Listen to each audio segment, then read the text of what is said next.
The word Islam, let's look at that word. We're doing a little bit of etymology before we get into our subject, but Islam itself, what is that? And in the West, we have some of the Muslims who are so defensive and afraid, you know, from the media, from the governments, and shy, apologetic almost. You know, are you a Muslim? Well, yeah, almost. I mean, no, I'm not really serious about it. So, but when you ask, well, what is Islam? And they'll say, peace. Islam is peace. They're not totally wrong, but they're not totally right either. When we greet each other, we usually say what? And in our speech today, I didn't do that yet, so I'll do it now. Salam alaikum. Wait a minute, hold on. I got 4, 5 microphones here, 6. One more microphone, I can be a CIA agent. Well, anyway, never mind that. But let me hear you. Salam alaikum. There we go. You woke up, huh? All right. Now, we did not say Islam alaikum, did we? So Islam doesn't mean peace, does it? Salam is peace. There is the word peace within the root from where this comes. Islam is a noun, and it comes from the verb aslama. Aslama means the surrender, submission, obedience, sincerity, and being in peace after you've done the other 4.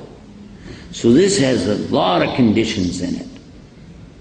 Now some people would say, I don't think your religion is tolerant. Is Islam tolerant? The answer is no. Absolutely not. Allah will never tolerate that people will make partners with Him in worship. The word Islam is directly talking about Allah and His creation. That's what it's talking about. Now if you understood that, it's not talking about more than that. It's talking about specifically that, clearly. Listen to the words. Again, surrender. We Muslims are getting good at that. Afghanistan, Iraq. Submission. You're going to give in. You're going to cave in. Whatever it is, you're giving up. Obedience. And this is not just conditional obedience. Maybe I will, maybe I won't. Because the next word is sincerity. And this is the proof. This one part of this word Islam is the proof that nobody can be forced into Islam. Nobody can be forced in conversion. Islam can't be spread with a sword, and it can't be spread with a tank or a machine gun, because it requires sincerity, and you can never force people to be sincere. It's totally voluntary from the beginning. Understand the word, you understand the whole thing, and it ruins and destroys the arguments of these so-called experts on terrorism and debaters. You know, they don't want me on the Oprah show for a reason. Because they don't have any show next week. No, one of the things that we see in the West is people make a lot of money bashing Islam. If you say there's going to be a show on, let's say, Oprah Winfrey or Phil or Doctor or whoever is going to have a show, he's going to talk about Islam, all the Muslims right away will tune in. Well, out of the 1.5 billion Muslims in the world, even if 10% of them, even if 1% of them tune in, the ratings for that station go right through the roof. So of course they like to talk about Islam. And they say, we're going to have this man will talk for Islam, this man will talk against Islam. We'll bring somebody here who's a professor of Islam.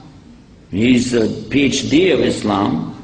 And we'd like to welcome our Jewish rabbi, his name, you know, and he's got PhD in Islam. He's going to talk about. Okay, so now you're going to have everybody watching and getting excited about this, and this is going to be, oh, he said this, well, yeah, that's true, but no, and he said that, oh, that's not right, but still. And the whole idea is not the outcome of this. The idea behind the promoters is to get you to watch the show and buy the products, and that's what they want. If you watch the show, the advertisers will give them more money for the next show. It's as simple as that. That's how it works. I've been in this long enough to know exactly how it goes. And this is not an exaggeration, it is the exact story. So let's come back now and examine this word Islam a little bit more. You're talking about the description of a verb that is clearly the relationship between two entities. You have two entities or more, because you can't submit to nothing. There has to be two. One is the submitter, another one is the one being submitted to. One is the obeyer. That's not a real word, don't write it down. The one who is obeying and the one who's being obeyed. And we begin to understand now that this must be the ultimate one to obey, because of the structure of this word. It means Almighty God. So it is the relationship between the human beings, the jinn, all of the creation, and Almighty God. And the creation has to do what He wants it to do, except for us, because He gives us choices.